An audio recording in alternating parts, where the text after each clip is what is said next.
It is 2 minutes after, so we will go ahead and get started. And I do expect that we'll have some participants entering probably in the next little bit as well.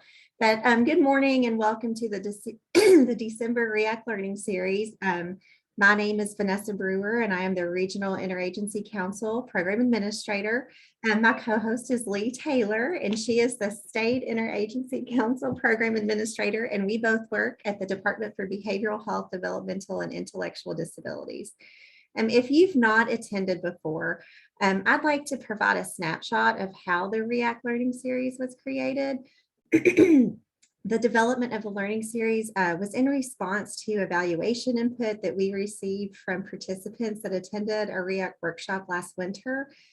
Several topics were listed as needing more information to support the work of RIAC and system of care efforts. And the department decided that the best way to address these needs was to offer a free online series of sessions for RIAC and LIAC members, for RIAC and LIAC guests, and really anybody, any system of care partners interested in learning more about how to improve Kentucky's system of care. So the series kicked off in May 2021, and it's been offered monthly since then. And recently, a survey was provided to all RIACs with the request to share widely to assess ongoing support needs to assist with the planning of the 2022 RIAC Learning Series. So based on the survey responses, sessions are being scheduled, and a sneak peek was shared with RIAC leaders yesterday regarding January through June 2022 sessions. So I just want to thank you all for participating in that survey. Your input was instrumental in the planning process. So our presentation today is titled Using Data to Develop and Support the Action Plan. And our speaker is Robert Ian Shepard. And Ian is a regional supervisor with the Department of Family and Juvenile Services at the Administrative Office of the Courts. He has served in this role for almost 3 years, assisting research and statistics with FJS data requests, as well as providing a data lens on work groups and projects within the department. And prior to this role, Ian worked as a program coordinator and facilitated projects and trainings related to racial and ethnic disparities. And Ian began his tenure with FJS working as a court designated worker in Jefferson County. So before I turn it over to Ian, I wanted to share just a few housekeeping items. Please mute your mics if you haven't already. Also, this workshop will be recorded and posted on the RIAC webpage, and we'll put that link in the webpage in the chat box here in just a second. You can use the chat box for questions and or comments, and Lee and I are going to be monitoring that during the session. We do ask if you have questions, if you can wait, though you can go ahead and put them in the chat box, but we've carved out time at the end to answer those questions. Also, if you need a certificate of attendance, they are available upon request. So please email me if you'd like to have one, and I'll put my email in the chat box. So without further ado, please join me in welcoming Ian Shepard. Okay, thank you, Vanessa. I appreciate it. As she said, I am a regional supervisor with the Department of Family and Juvenile Services. But I started back as a court designated worker about 5 years ago. And the reason I think that's important to understanding the conversation that we're about to have is I came into the program action planning, right? In 2016, when I started, we were just beginning some new work around the topic of racial and ethnic disparities. At the time, we were calling it disproportionate minority contact, right? The language has changed, but the work stays the same. And we were using action planning right from the moment that I started working for Family and Juvenile. We were using this as a tool to help us get to successfully accomplish our goals as it related to that specific topic. And we've expanded to using these action plans as part of our equity committee, as each supervisor has an action plan for their region. We have a strategic plan for the department. So I say all that to say that I've been part of this process since we started utilizing them, and I've seen it from different sides, right? I've been the guy on the front line, on the ground, like doing the action plan going out into the world and trying the action steps and seeing if they worked.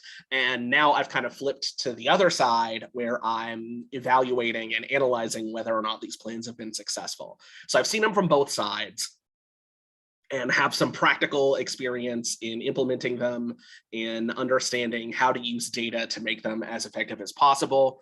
And my hope today is to bring that experience to bear here and share it with you so that in your own action planning efforts, you can have some success with the objectives that you're setting for yourselves through your RIACs, and that you can use data to do that as effectively as possible. So that's our goal this afternoon. Morning. It is still morning. Perfect. Getting a great start on this Friday. So our lesson objectives today, you're going to learn why data is important for the action planning process. You're going to learn about different types of data and the advantages of using each one. And you're also going to learn about how incorporating data into each step of the action planning process, because there's a role for data from the beginning of the process all the way through the end of it, right? So we're going to talk about each step and how data factors into every one of them. So I've got a note here for meeting etiquette. You don't have, this says keep your camera on if possible. You don't have to do that. We're recording, so if you're not comfortable having your face on the recording, that's totally fine. Feel totally okay having your camera off. There will be some moments of interactivity, so if you would prefer to have your camera on during those times so that I can see the face of the person who is speaking to me, then that would be great. But during most of the presentation, there's not really a need to have your cameras. This will be a short session, so we're not going to have a scheduled break at any point during the presentation. So it is very important that if you need to step away, do so, right? Like, don't have an accident, or don't not answer the phone, right? Like, make sure that you take care of yourself, do what you need to do.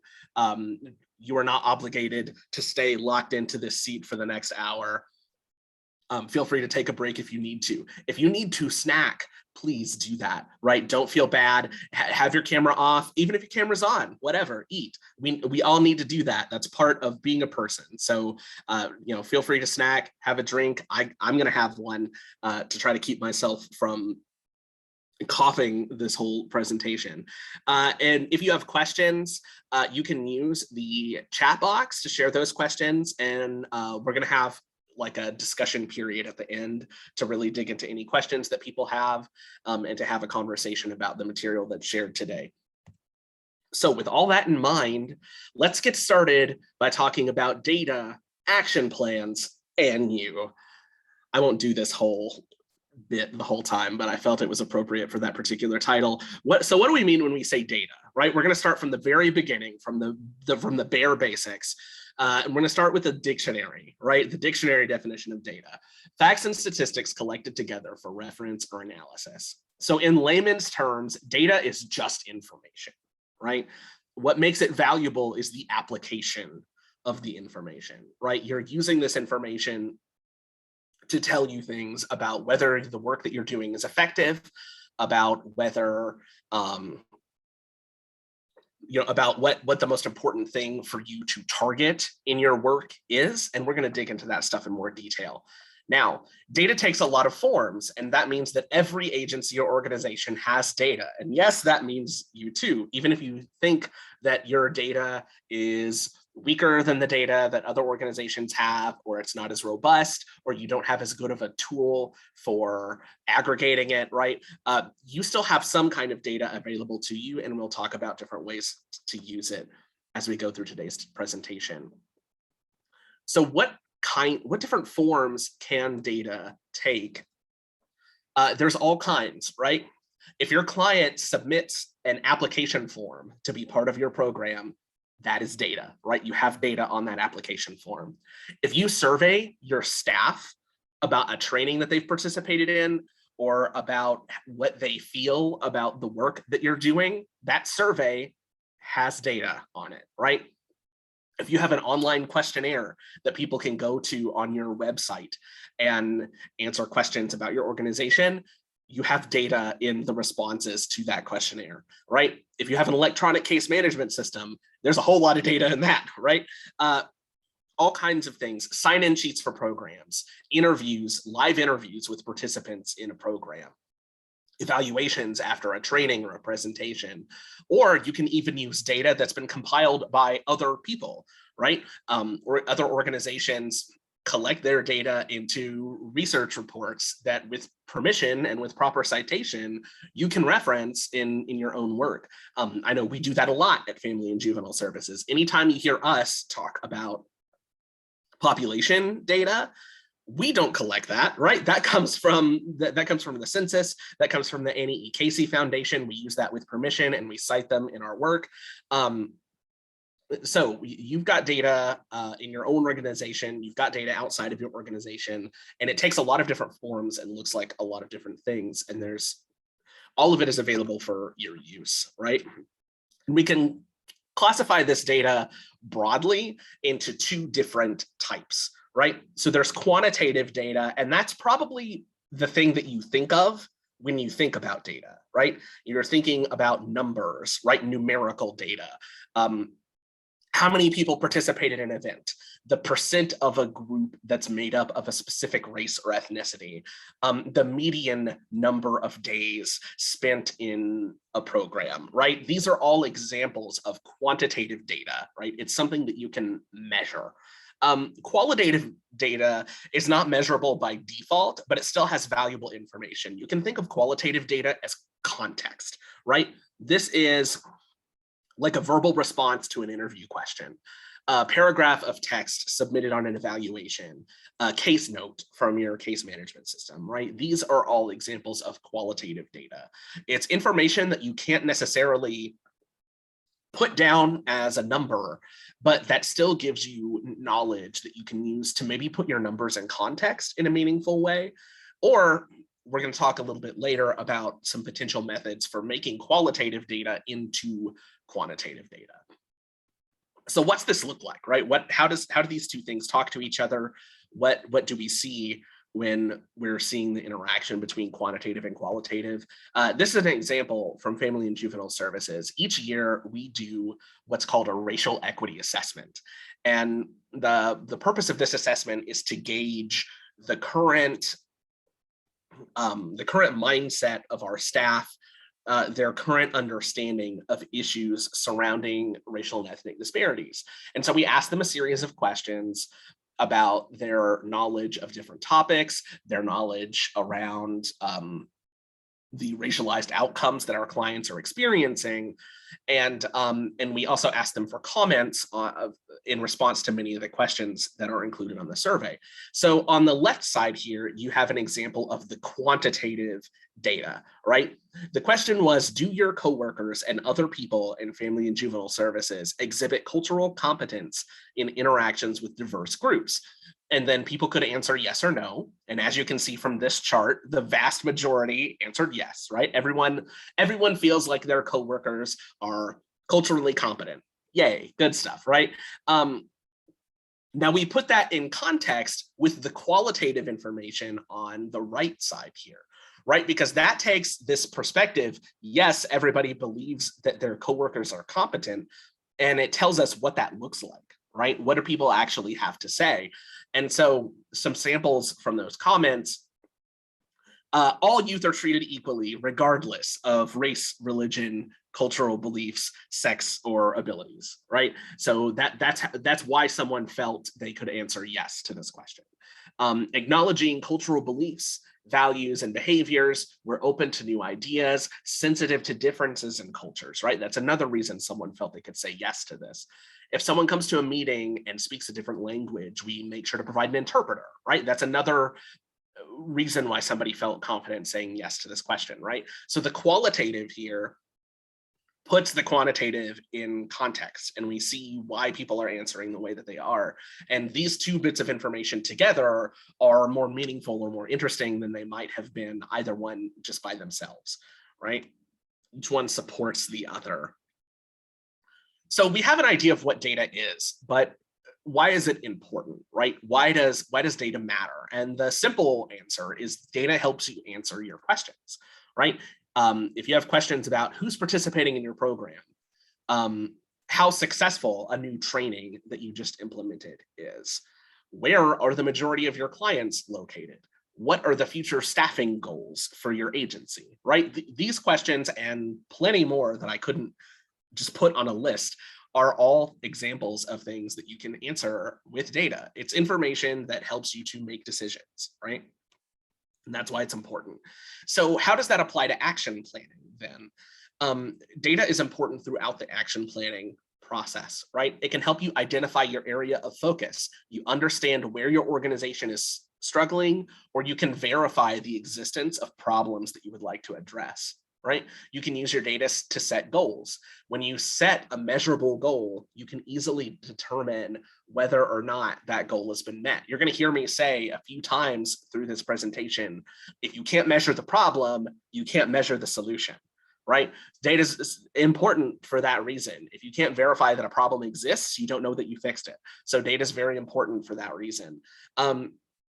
And when you use data as part of your action planning process, the feedback can work the other way, where sometimes the action planning process will tell you something about your data that you didn't know, right? So you might realize that you don't have the data that you need to support a particular area of focus or to support the goals that you want to set for your organization.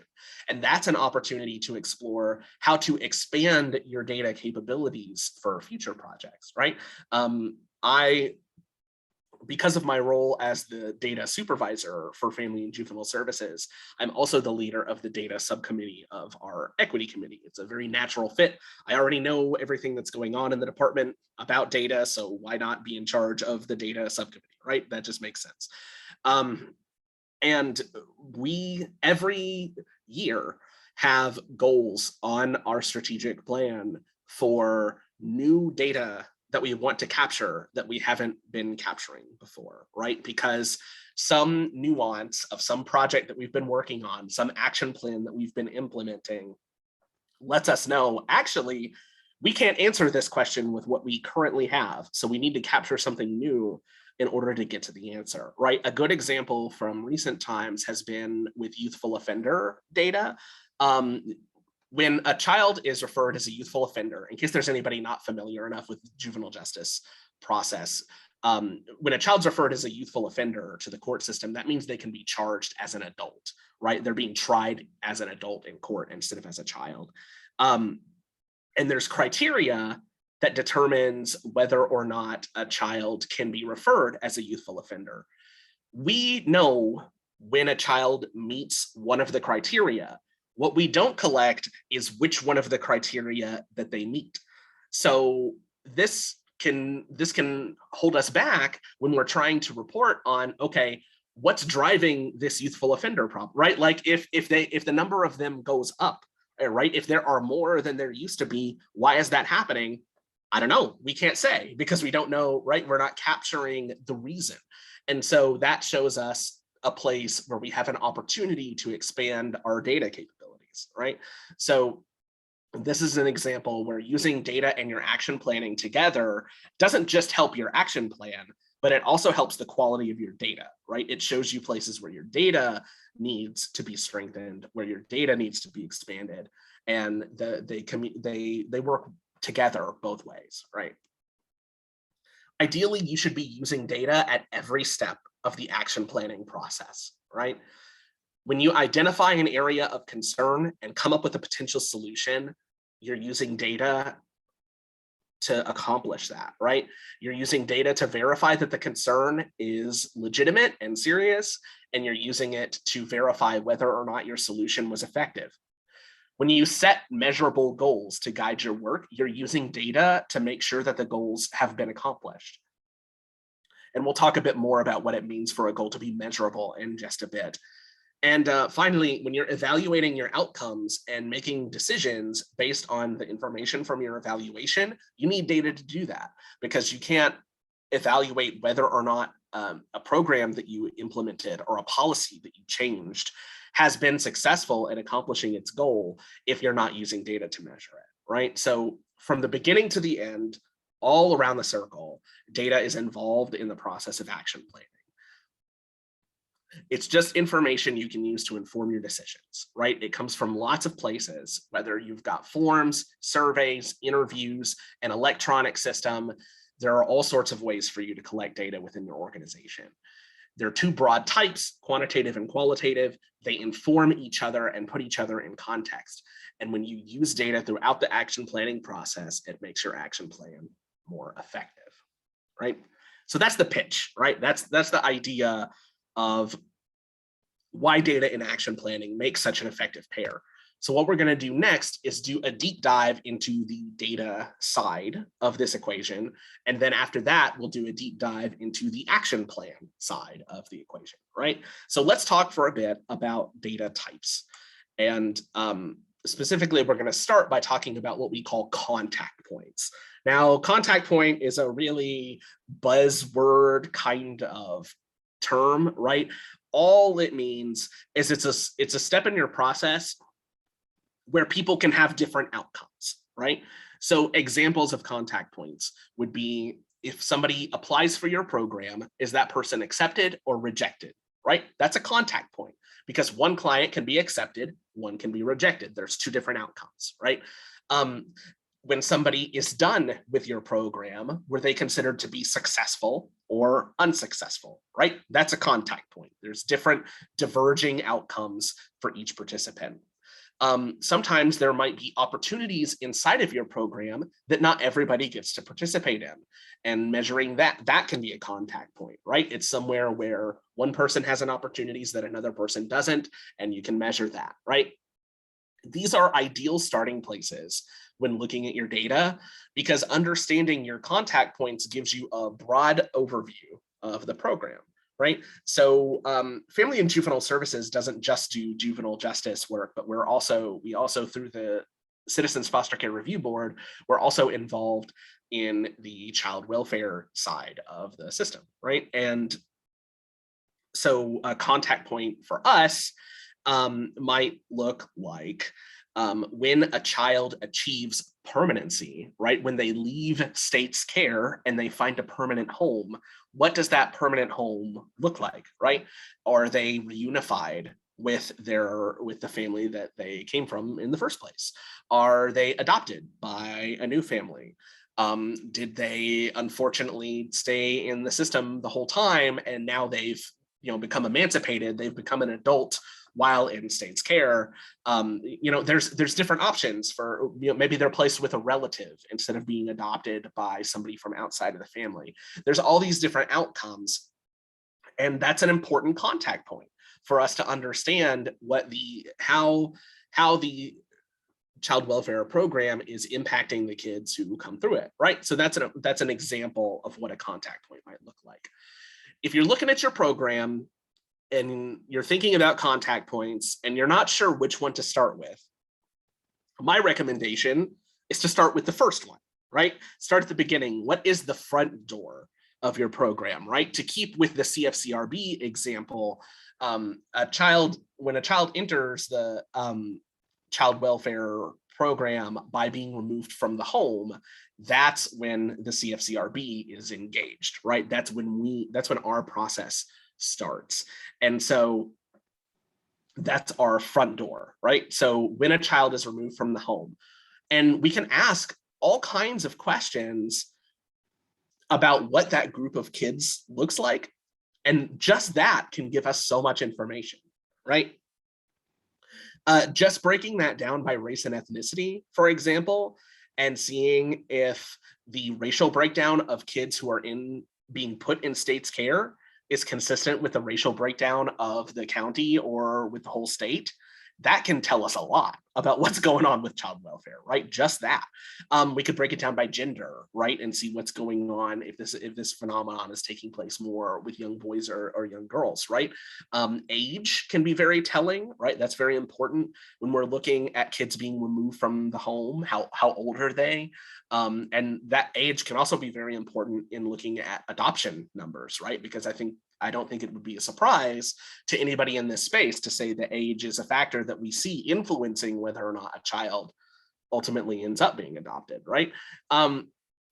this is all the kinds of, these are just examples of the types of information that you can try to pull. And I included marital status here. I'm talking about kids a lot. Some of you may not work with kids, right? There might be some people in this space who work with adults, right? And so something like marital status or employment status may be more important from your lens than it is in the work that I do, right? So I've included those there for that reason. But you can gather all sorts of information just at your front door, and that can give you plenty of good data to work with and to think about and to ask questions about, and even to do action plans around. Now, data can look like a lot of different things. So maybe in this scenario, I'm imagining an organization that for whatever reason, whether it's finances, whether it's scale, whatever it is, maybe you don't have an electronic case management system that's just logging all this stuff for you, right? But if your clients submit an application form, every single one of those hard copy forms is data about your front door, right? That's data about your first contact point. If you conduct a preliminary interview with your clients, if you have a set of questions that you ask them and you record the answers, that's data, right? It's data about your first contact point. If you have a sign-in sheet where people fill out a little bit of information as they come into your office, even that gives you data, right? You can at least count how many signups that you had, right? It may not be a lot, but it's a place to start. And then oftentimes your data is going to be a mix of quantitative and qualitative. You're going to have some of that hard numerical information, and you're going to have some of that information that gives context to the numbers. So I'm going to give you an example from when Senate Bill 200 passed a few years ago and created what's called the FAIR team. Right. So for those who don't know, the FAIR team, FAIR stands for Family Accountability, Intervention, and Response. And it's a team of people from across different disciplines. It can be folks who are prosecutors, folks who are defense attorneys, folks who work in law enforcement, DJJ, DCBS, folks who provide behavioral health services, right? And all these different groups come together to provide enhanced case management to a kid who's identified as having a higher level of need than the typical client going through the court designated worker process. And when these teams were formed by statute, we didn't have a case management, like we had a case management system, but nothing in that system understood or knew about the FAIR team, right? There was no way to document what was happening with the FAIR team. So until our technology team had the time and the resources to be able to develop that in our electronic case management system, how are we supposed to track this really important statutorily required thing that we now have to care about and that we now have to focus on? And what we ended up doing was using Excel. Each county, each court designated specialist had an Excel spreadsheet where they collected the basic information about each client that went through the FAIR team process. What's this kid's race? What's their date of birth? What's their gender? Why were they referred to the FAIR team? What was their ultimate outcome with the FAIR team, right? And so we had 120 Excel sheets that had all of this data about each of the FAIR teams operating across the state.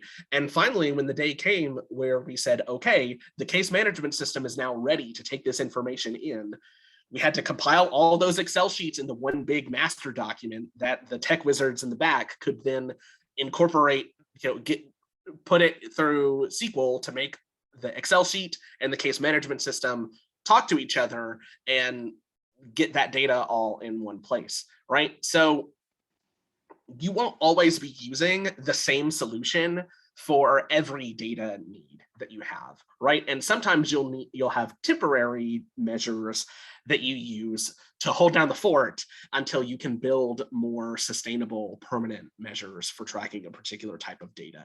We use Excel sheets for all kinds of stuff in family and juvenile services until we hit such a time where we can track something more reliably using a better, more sustainable system.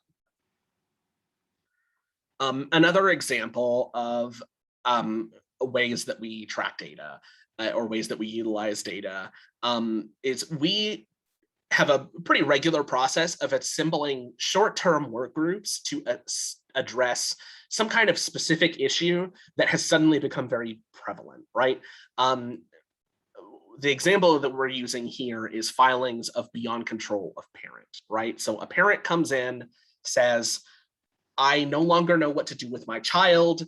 I am so out of my league here. I need somebody to, a lot of times, unfortunately, we're dealing with folks who have kind of hit their breaking point and say, like, I just want someone to take my kid. And we say, whoa, whoa, whoa, whoa, whoa, whoa. Before you do that, before we go nuclear here, let's have a conversation about how to, like, what services can we connect you to? What help can we give you to make it so that this is not an option that's on your list anymore, right? And so these were becoming very prevalent. We wanted to have a serious conversation about what was going on with them. So we needed to get that combination of quantitative and qualitative perspective, right? And so the way that we did that is we have a data visualization software called Tableau that we can use to pull information directly from the case management system and make visualizations with that data, right? And that can be charts and graphs. In this case, we used it to make a spreadsheet. And we pulled all the stuff, the quantitative stuff, from the case management system. What's the kids, what county was the charge filed in? How many complaints had they had before that? What's the kid's demographic info? We got all that basic stuff out of the case management system using Tableau. That then allowed staff on the work group to take that information, to take the qualitative, and then do research on the quantitative. I said that backwards, sorry. They got the quantitative from Tableau, and then they did the research on the qualitative, right? So they've got the case number, they've got the demographics, they've got the kid's name, and now they go into the system and they look at the case notes, right? And they read the story, right? The stuff we can't turn into numbers, but the stuff that puts that kid's quantitative information into an important context. And so we use these two resources together to give us a full story of what was going on with beyond control complaints, what was driving them, and then using that information came up with an action plan to address beyond control charges across the state, right? So this is another example of how we use data of both types, of quantitative and qualitative, in order to inform our action plan and drive it forward. So I'm going to give you all an exercise at this point. So feel free to use the chat box if you like, or if you would like to, if you want to turn on your mic and pop in for a second. I'm going to ask you all a question. And I have here listed a number of different data types, right? So we have zip codes, satisfaction with a program, demographic information about a client, how many clients have come through the program multiple times, the demographics of your staff, and the office locations for your program. And we're going to go through these one at a time, and I'm going to ask you, what are some questions that this data could help you answer, right? What is a question that you could ask that having the zip code data for your clients could help you get to the root of that problem or help you answer that question? All right. So let's start with that. Let's start with zip code. So you have zip code information for your client. You know what part of town that they live in, right? What questions can that help you answer?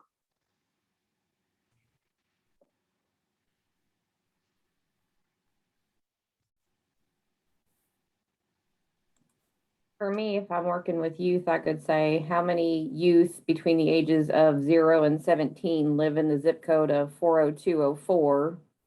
Mm-hmm.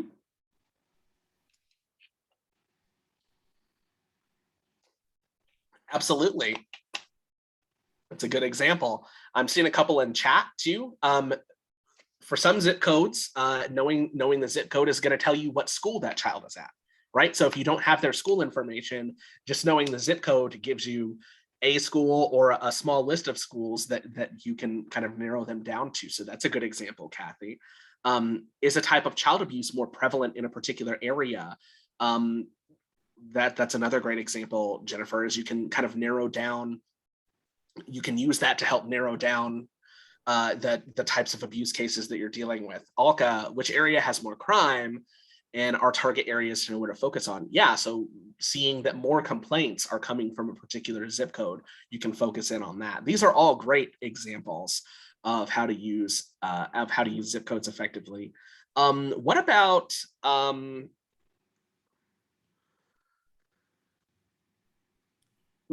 demographics of the staff for your program, right? So the people who work for the agency where you work, knowing the breakdown of how many of those folks are what gender, what race, where they're from, right? How can you use staff demographics? What kinds of questions could you answer using that information?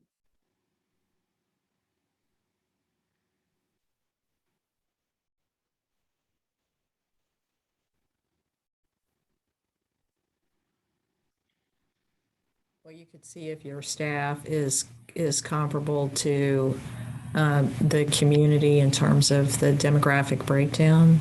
Mm-hmm. Absolutely, Edith. That's a great answer. Thank you.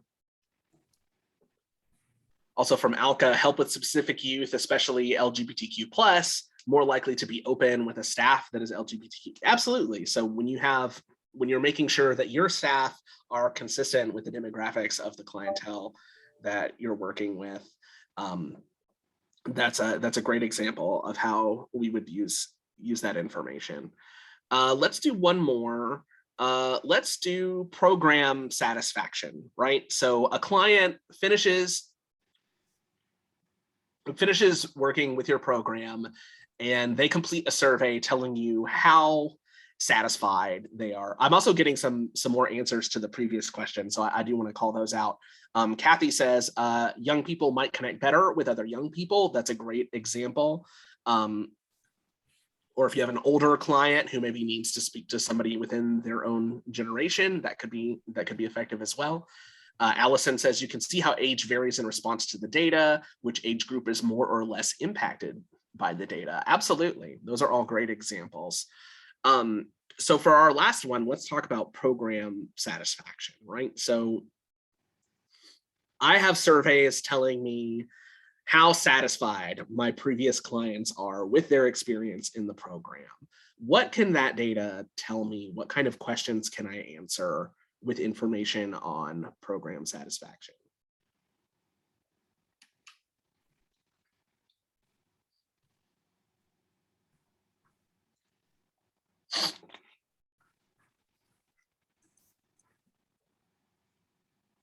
That's, yeah, Monica, 100% straight up. Is the program working or not, right? If nobody's happy with it, then chances are things are not going smoothly in your program, right? So that's a great example of something that we can answer with program satisfaction. Alka says if there are things we need to change within the program to help other people, that's a great example. And some of the types of information that we have here can work together to tell us really interesting things, right?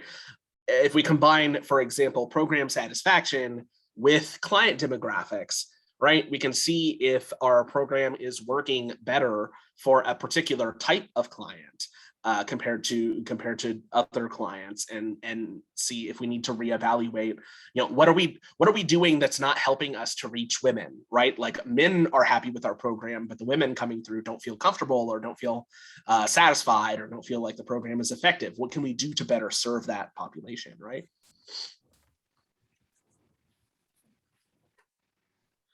Yeah, and it could be tricky. Kathy gives a great example. Some people may not have access to the technology to, if your survey is online, for example, they may not be able to complete that survey if they don't have reliable access to the internet, right? So there are definitely challenges related to that. In FJS, one thing that we've done to address that is our client satisfaction survey is available online, but it is also available in a hard copy form, right? And we also have it available in both English and Spanish. So that doesn't address every access problem, right? Particularly, I live and work in Jefferson County, and just having Spanish as the only alternate language is not going to solve your access problems in Jefferson, right? Other people who work in this area know that we've got plenty of other languages here, plenty of other folks who would need a different type of language access. But Kathy, you're thinking along the right lines, right? Of how do we make this available to as many people as possible to make sure that we're getting a broad sample of data. Yeah, y'all are great at this. Do we even need to finish the training? No, we will. But I appreciate everybody's input, and this shows that everyone's you all are doing very well of thinking of these questions. And it's pretty simple once you get down to it, that figuring out what information can help you to get to the conclusions that you're trying to reach. So we will move on then. And some might ask, what if most of my data is qualitative, right? A lot of the information that I get is mostly case notes, or mostly, if we do a lot of interviews, then it's not like there are drop-down boxes on the interview, right? This is all free form. I'm just sitting across a table from a person and they're telling me about their life. And I have a lot of qualitative information and instead of quantitative. You can change qualitative information into quantitative by counting things like themes or ideas, right? Sentiments, or even like repeated phrases that come up if it's like a free answer box on a survey, right? And I'm trying to think of an example, because we've done this before. A common example is training, right? We have a free answer box on our evaluations that say, like, what kind of training would you most like to implement, right? And even if everybody has like a paragraph of text with 7 different trainings in there, if a meaningful number of those paragraphs, like say, I don't know, 50%, right? Half of the people who answered our survey included somewhere in their text that they wanted a training on working with clients who don't speak English, right? Then that tells us, okay, half of our people answered this. Suddenly that qualitative information has become quantitative, right? We can attach a number to it, we can attach a percentage to it, and we can use that to inform our work moving forward. We can use that to inform our action plan. It's important though, when you're going through this process of changing qualitative data to quantitative data, it's important to be thorough in reporting how the determinations were made in your, what we call a methodology, right? How did somebody look at this paragraph of text and distill it down to 2 or 3 key themes, right? What was the thought process behind that? How was that decision made? Because changing qualitative to quantitative data, there's a potential for your bias to influence that, right? So say, for example, I'm looking at the racial equity assessment and I have a bias that says our agency doesn't have a race equity problem, right? I think everything's great on the diversity and inclusion front. I'm not worried about it, right? And so I'm bringing that bias to the way that I read everybody's responses. Maybe I'm more dismissive of when there is a meaningful percentage of people who have kind of a negative sentiment, right? I say I'm counting sentiments, right? Positive versus negative sentiment. And I'm missing some negatives because I'm bringing in the bias of thinking we're okay, right? I don't need to worry about this. This is just one outlier. I don't need to treat it seriously, right? It's very important to be more aware of your biases when you're making this transition from qualitative to quantitative, because it can affect your analysis, right? So ideally, this is best done by somebody who has kind of a neutral lens, somebody from outside the organization or from a part of the organization that isn't directly involved in the work that you're trying to evaluate at that time, right? So some good starting questions to get you moving when you're analyzing your data. the first question that we like to ask is, does what the data says match what I see day to day, right? Are the people on the front line doing the work, like, is this consistent with what they're seeing? Because sometimes there will be a really obvious error or some kind of either a data entry error or an error in how the data was collected that becomes really obvious when somebody who's familiar with the day-to-day process looks at the issue. We've had before where a few years ago, each year I give to the other supervisors in the program what we call a performance measures presentation. So it's all of our key data points presented to the supervisors in such a way to give them a picture of what's going on across the state with our program. And one year we had an alarmingly high rate of what's called county attorney overrides. So these are situations where the local county attorney says, this kid is eligible for a non-court diversion program, but I'm going to ignore that eligibility and I'm going to send them straight to court, right? We had an unusually high number of those. And supervisors got to looking at the data and said, this feels wrong. Something weird is happening here. And it turns out when we investigated into it more deeply, that what we were actually looking at were data entry errors, multiple situations. It was a training issue, right? Some staff didn't know how to correctly close out cases with the right close reason. And so they were putting in the wrong information and skewing our data. And so having somebody who has that practical experience on the front line to look at the information and say, yes, this is consistent with what I see in my work, or no, this feels wrong. Can we double check what's going on here? That's a really good starting question when you're doing data analysis, is just have another set of eyes verify that the information that you're looking at seems correct, right?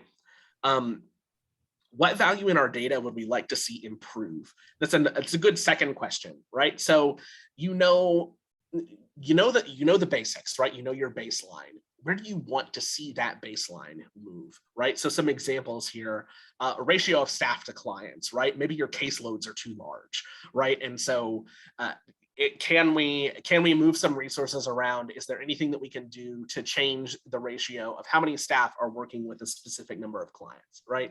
The diversity of your clients, right? Maybe you have a program that is some kind of a positive intervention in the system and you want a diverse group of people to be working with it, but everybody comes from one population and you really want to diversify that. Or maybe your program has a lower success rate than what you want. So when you look at your data and you see what those values are starting at, you can use that to set a new goal, right? I want each person's caseload to go down by 5%. I want to increase the number of youth of color coming through our program by 10%, right? Whatever it is. That's a good second question to ask, is out of the values that we have, which ones do we want to see different? Which direction do we want to see them go? What new questions become apparent when looking at the data?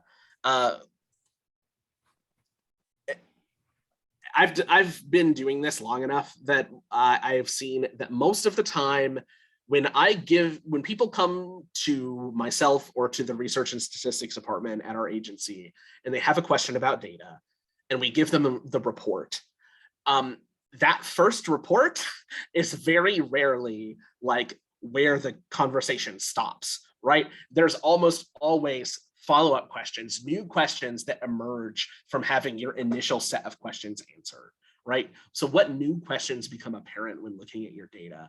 And then finally, what data don't we have that would be valuable to this conversation, right? I shared this example earlier with the youthful offenders, how knowing what criteria that kids met would give us better quality information to help us potentially address that challenge more effectively, right? So what data don't we have that could help us move to the next step, help us make our action plan more effective, right?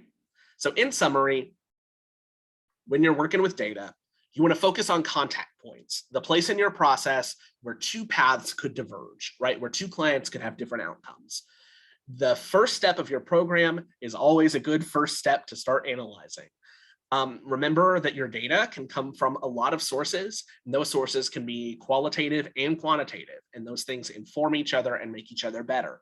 If you need to make qualitative data into quantitative data, you can do that by counting themes or ideas, preferably with the help of a neutral party, right?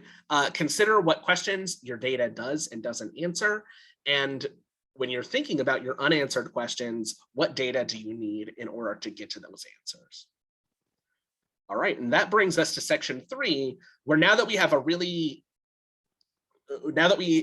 a deeper picture of data types and how to utilize our data, we can then start talking about using it for action planning specifically.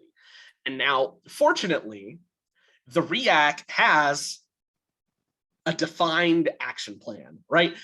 Vanessa sent me this lovely document that just perfectly outlines what you all are asked to do as part of your work in the regional interagency councils, right? And so what we're going to do for this section of the presentation is focus in on this action plan very specifically. And I want to talk about the area of focus, setting your goals, and evaluating your action plan, and looking specifically at the word measurable in the SMART acronym, right? We're going to talk about all the aspects of SMART, but measurable is really important because that's the part that connects most strongly to data and using data to strengthen your action plan, right? So what is an area of focus and how do I choose it? Action planning is the most effective when you tackle one problem of a manageable scale. That problem is your area of focus, right? It is really easy to sit down with a group of people and say, okay, there's a lot of kids in the child welfare system right now. What do you all think is causing all these kids to show up, right? Like what's causing this problem? And you will spend literal hours with every person at that table throwing out idea after idea after idea of why the child welfare system is overwhelmed. And then when you're done having that conversation, you're going to have a table of like 20 different issues and no focus, right? Nothing that feels like you can tackle it. It makes the problem feel overwhelming and impossible, right? That's why action plans have an area of focus, right? You pick a single problem of a manageable scale and you focus on that thing and just fix that thing. And eventually, after you do that thing about 20 different times, maybe you've eventually tackled the big issue, right? Maybe you've gotten to the bigger thing. But to make your action plan effective, you want to focus on one problem at a time and really give that problem your attention and put your energy towards it. Your area of focus should be SMART, just like your objectives. That means it should have a specific focus. You need to be able to measure it with data. You need to have the resources to address that problem, right? And when I say that, to continue with my youthful offender example, it's great to want to fix issues related to youthful offender referrals, but youthful offender criteria is decided by statute, which means that if I go up to ALCA and I say, hey, why don't you just go fix youthful offenders real quick? Like, why don't you just go solve that problem? That's incredibly unrealistic for like somebody who is a court designated worker or a court designated specialist to be able to fix that problem, right? Because it's a problem that can only be addressed through legislation, right? So when I say that your area of focus needs to be something that's attainable, keep in mind like who you are, who your organization is, and if you have the resources and the influence to actually accomplish the goal that you're setting for yourself. Right. The other important thing here is time bound. It's always good to have an idea of when I want to accomplish this by. That contributes to it being measurable, right? If there is no time limit on your area of focus, then you can always say it's a work in progress, right? oh no, we didn't fail at accomplishing our goal. We're still working at it, right? We're still trying to get there. Setting a time frame to accomplish your goal helps you to realize when a plan isn't working, so you can shift focus and try something else, right? So that's why it's important to be smart. Data can and should guide your decision on your area of focus. So you don't want to focus on a problem that you can't demonstrate with data. In other words, quantitative data is better than qualitative data at identifying problems, right? You want to use measurable evidence instead of anecdotal evidence. A classic example for the court designated worker program, something that we hear all the time from from all of our partners, is, you know, man, kids these days, they're just getting into worse and worse crimes. You know what I mean? Like, kids are acting worse than ever. They're committing more crimes than they ever were before. And, you know, people say that from a place of well-meaning, right? They're taking what they see in their own life, an anecdote, right? It's anecdotal evidence. They're taking their own personal perspective and they're applying that broadly to everything, to the whole program. However, what our data shows is that complaints have been in decline with the court designated worker program since 2009. So for over a decade, complaints have been going down. Kids are not committing more crimes. It may feel that way, and we can talk about why it feels like that, but your quantitative data is more reliable than qualitative data for identifying an area of focus, right? Focus on a problem that your data demonstrates is a real problem, right? If you can't show that the problem exists, you can't show whether or not it got better after you implemented your action plan, right? It's as I mentioned earlier, if you can't measure the problem, you can't measure the solution, right? So make sure that you're choosing a problem that you can demonstrate with your data. And what you do want to focus on is the problem that has the strongest case within your data, right? And so to demonstrate that, we're going to do a very quick exercise here. This is data on complaints that were eligible for diversion with the court designated worker program that didn't get diversion, right? So these kids could have stayed out of court, but they didn't. And there are four kind of main reasons why that could have happened. Reason one is that a child failed to appear for their preliminary interview. The second reason is that a child came to their preliminary interview, but they said they didn't want to do diversion. The third reason is the county attorney overrode the diversion and they said this kid needs to go to court. And the fourth reason is that the judge overrode the diversion and said this kid needs to come to court.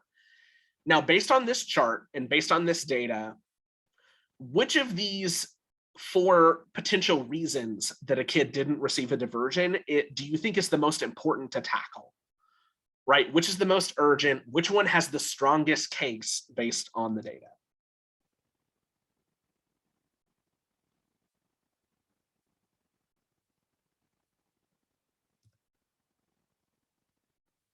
Absolutely, Kathy, the formal court referral.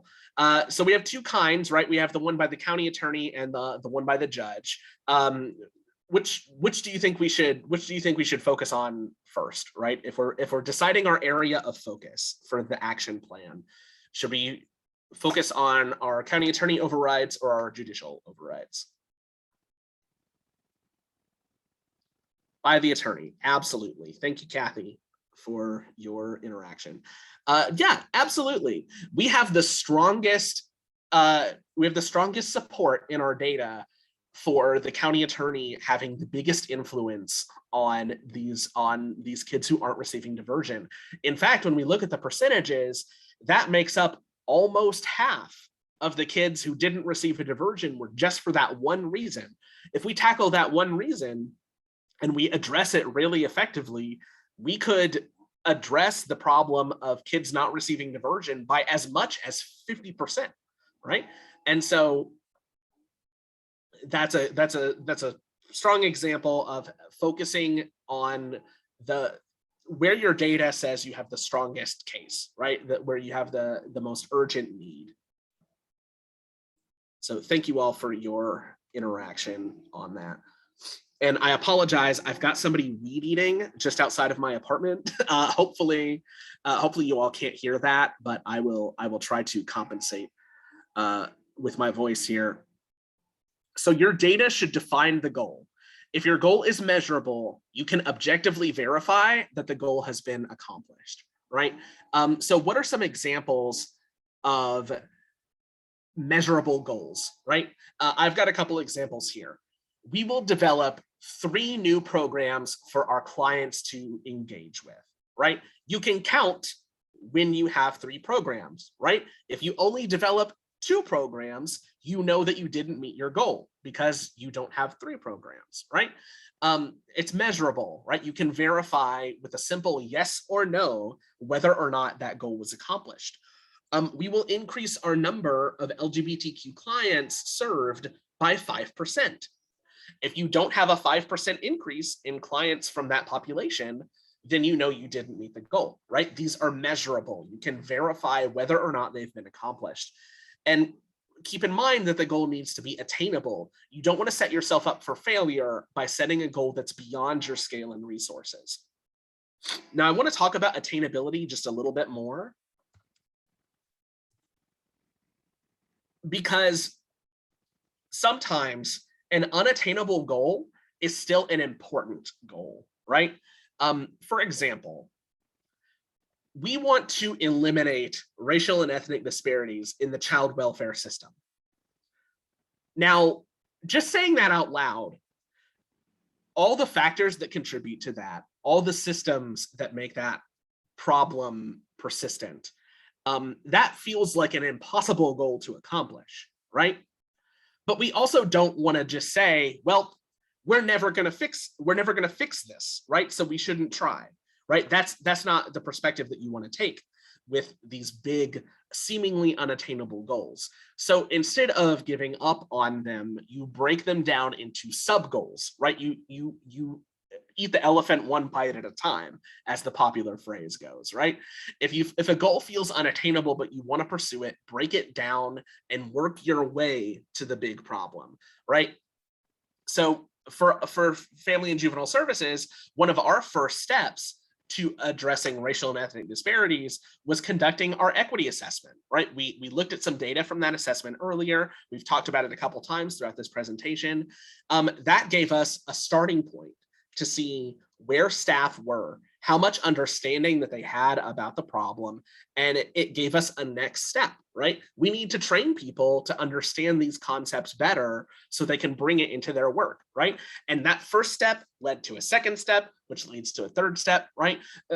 And maybe within my tenure at FJS, maybe within my lifetime, we're not going to get to the big goal of eliminating racial and ethnic disparities, but just because it feels unattainable doesn't mean that we shouldn't strive to eventually get there. And each step on the way is an important part of getting to the big goal, right? So sometimes setting a large unattainable goal that you break down into more manageable sub goals is a viable path to tackling a bigger problem that feels beyond the scale of your organization or beyond the scale of the group of folks who are completing the action plan. So SMART objectives, right? So the action plan has an area of focus, and that's your goal, right? It's the thing that you want to accomplish. Underneath that goal are objectives, and those are the steps that you're taking to accomplish the goal, right? So say that my goal is reducing the number of clients who are unsuccessful with the program by 10%. What objectives am I going to set in order to reach that goal? Well, I might conduct a training with staff on a better tool for evaluating success, right? And so one tool that we use for that is graduated responses, right? You know, when a kid first starts to be unsuccessful, how do we address that effectively? How do we give them the tools that they need to succeed?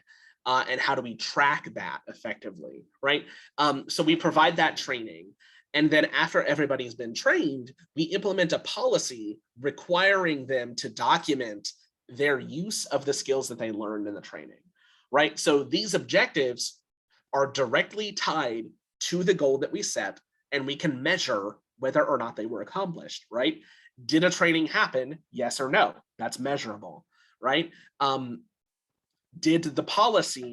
the policy created? Yes or no? That's measurable. And then the policy asks us to track the use of the graduated responses, right? So now we can measure whether or not each individual staff member is using the tools that they were given in the training, right? So setting measurable objectives helps you to make sure that you are taking concrete steps towards your goal.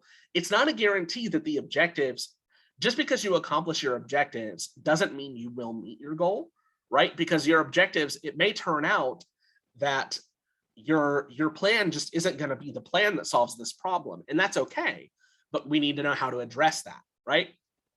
And evaluation is how we identify whether or not the action plan was successful. It's easier to evaluate when your goals and your objectives can be measured. Whether or not you met each one should be a yes or no answer.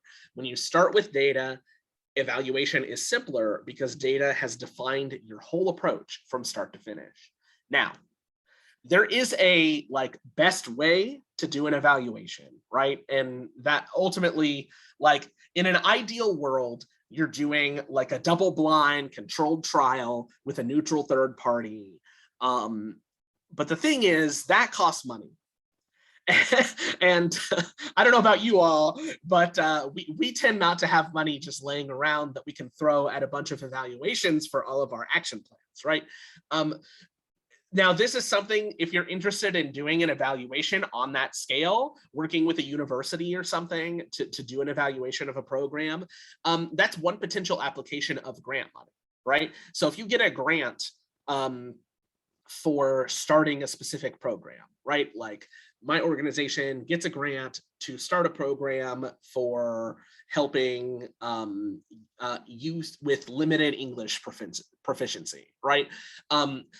Part of that grant money can go towards paying for the evaluation of the new program that you build, right? That's a thing that you can consider when you have those kind of resources available.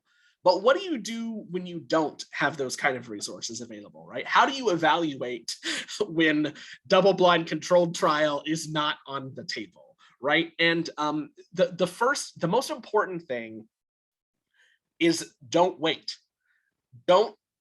Just because evaluating happens at the end of your action plan, don't wait until the end of your action plan to start thinking about evaluating, because the most effective evaluations are planned alongside implementation. If you wait until your program is over to start thinking about evaluating, then you've already missed potentially tracking some of the data that you need. You've already missed recording important dates and important times that you need to remember. In order to remember, your goals have to be time bound, right? So if you don't know when the timer starts and when it ends, you're not going to be able to evaluate effectively. So you have to start planning your evaluation when you're planning your implementation to make sure that your evaluation is effective. And there's a few things you can do to help make your evaluation effective. Use pilot sites, right? Use pilot groups, because you want to have a control that you can compare to make sure that your program is what's actually making the change, right? I need to be able to say that group A did better because they received the intervention that I planned, and group B did not do better because they didn't receive that intervention, right? If you only have group A and they do better, you don't know if it's because of your intervention or if because there are outside factors that influenced that program, right? That influenced that group of people. You want to take enough time to look at a meaningful sample of clients. 20 people is not a lot of people in the first place. It's especially not of a lot of people when they're all the same race or all the same gender. You're really not evaluating the effectiveness of the change for your entire client base when you look at too small of a sample. We actually recently had a situation in FJS where we had to We had an evaluation that we wanted to do that we had to put off because we didn't have a large enough sample yet. It was a program that we only recently rolled out. And so we had to say, okay, as much as we want to evaluate this right now, we don't have a big enough group of kids to show whether or not this program is effective. So we need to hold off until such a time that we have a good, diverse sample of kids to look at. And you want to keep track of the other factors that could have impacted your numbers or your outcomes during the pilot period. Just as an easy example right now is the pandemic, right? If there's a program that you rolled out in 2020, you probably want to talk about how COVID potentially impacted that program, right? Either made it easier for people to participate because of new virtual options. Maybe it made it harder to participate because your program had to happen in person, right? Like, be aware of what outside factors can influence your project, your action plan, and possibly push it in a different direction than you thought it was going to go, right? So after your evaluation, what are the next steps? If your plan was successful, well, great. If your goal was one step towards a larger goal, think about what the next step is. If your goal wasn't a step and it was just a singular goal unto itself, now you have room to pick a whole new goal. But just because you're picking a new goal, remember that you're not necessarily done with your project, right? Especially if your project was just a pilot. Now the pilot was successful. So what are the practical steps to expand the pilot to new sites, right? How do I, if I have this program that I rolled out in an urban area in Jefferson County, in Fayette County, how do I adapt this for my rural counties, right? And you also need to be sure to reevaluate. Just because my program was successful the first year, it may not be as effective the second year or the third year if new circumstances change, or if people aren't implementing the program with fidelity. So it's important to continue to reevaluate even after a successful action plan. Now, if your goals weren't met, you want to regroup, right? Make sure that your action steps were implemented the way they were meant to be with fidelity. If they weren't done correctly, then you may need to try again with all the right measures in place. Were there factors that could have influenced the unsuccessful outcome of your action plan? Did COVID have a negative impact that you didn't anticipate, right? If you made progress towards the goal but didn't complete it, that might be a sign that you need to adjust the attainability of the goal, right? If I wanted a 20% increase in success in diversion and I only got a 5% increase, then maybe I need to scale down and think about, is what I'm doing, is what I'm trying to accomplish attainable, or do I need to break it down into smaller steps? Do I need to make sub goals for this action plan? And if you didn't make any progress at all, maybe this action plan just didn't work out and you need to come up with whole new action steps and see if a different approach is more successful. So use your data to identify a measurable problem so you can measure your outcomes. You plan your evaluation early and use an experiment group and a control group, both of which having a large and diverse sample. And you want measurable action steps leading to measurable goals in order to simplify the process of using data to evaluate your success. So then, one final summary, bringing together all the stuff that we've talked about today. Data is important throughout the action planning process. It verifies the severity of your problem. It sets objective measures to identify whether your goals have been accomplished, and it shows the impacts of your action steps. Beyond your case management system, your data can have a lot of other forms. You might have application forms, evaluations, sign-in sheets, research from other agencies.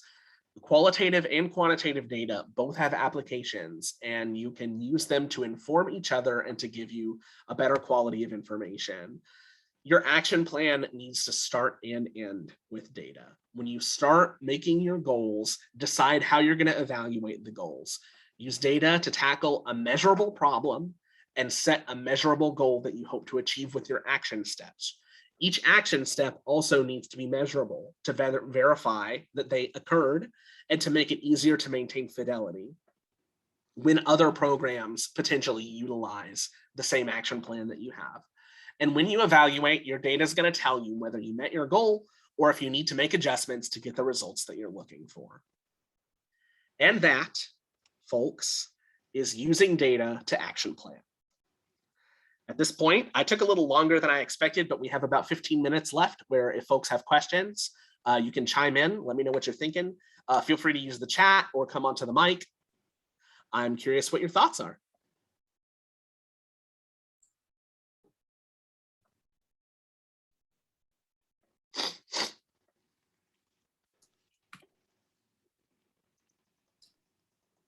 And I want to thank you for sharing this presentation with us today.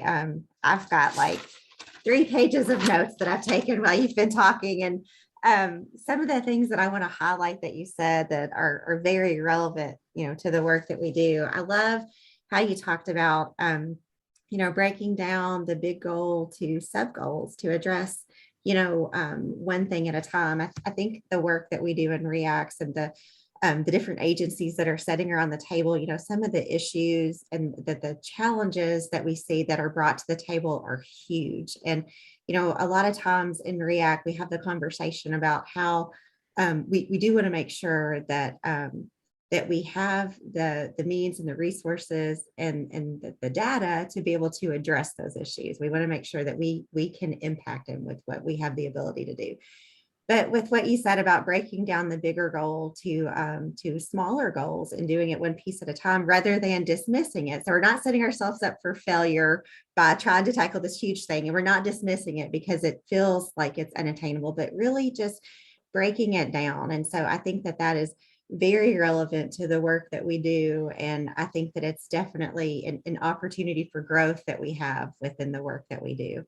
And I also loved too what you said about, making sure that we are, thinking about that evaluation piece as we're working on the implementation piece too, because I think that is also a big opportunity for growth within the work that we do. Because a lot of times we see that and we think, okay, we got to do this piece. We've got to get our area focus. We've got to get our SMART goals and objectives, and we'll worry about that evaluation piece later. But we know that part is just as important, as picking our area of focus and our goals, because we really need to know if what we're doing is measurable and how we're going to measure that, how we're going to show progress or not. And if we can't show progress, then it doesn't mean that we failed. It just means that we need to take a step back and look and maybe tweak and regroup and rethink things, pick some new items. So I want to thank you for coming today and sharing this information with us. And I'm seeing some things in the chat box right now. Let's see.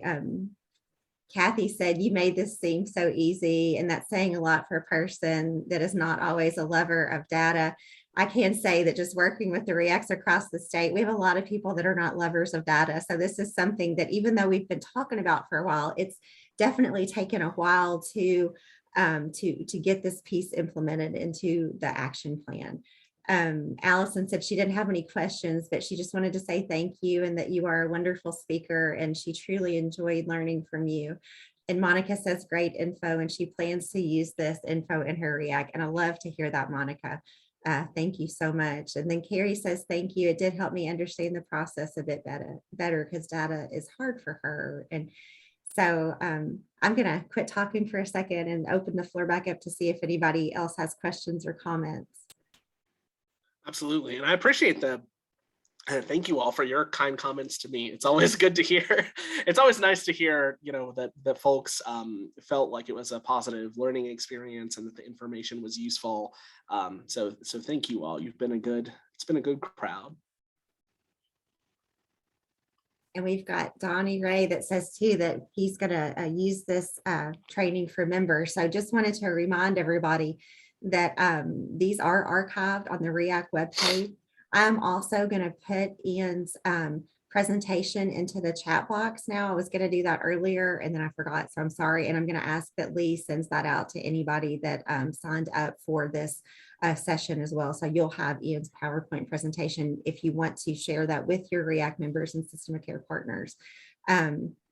or just to use as a reference at some point. Such great information.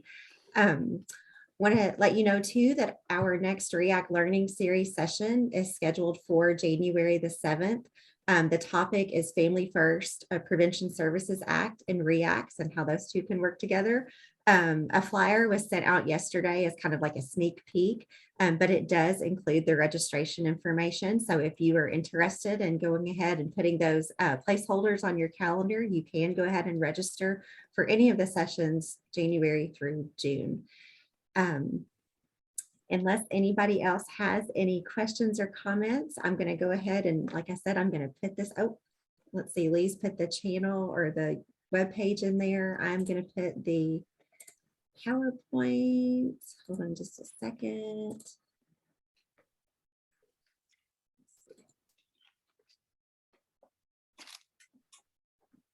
I also threw my email in the chat too, if anybody needs to reach out with me with follow-up questions or anything like that, feel free. Here we go. Thank you very much. Great presentation. Thank you. I appreciate it.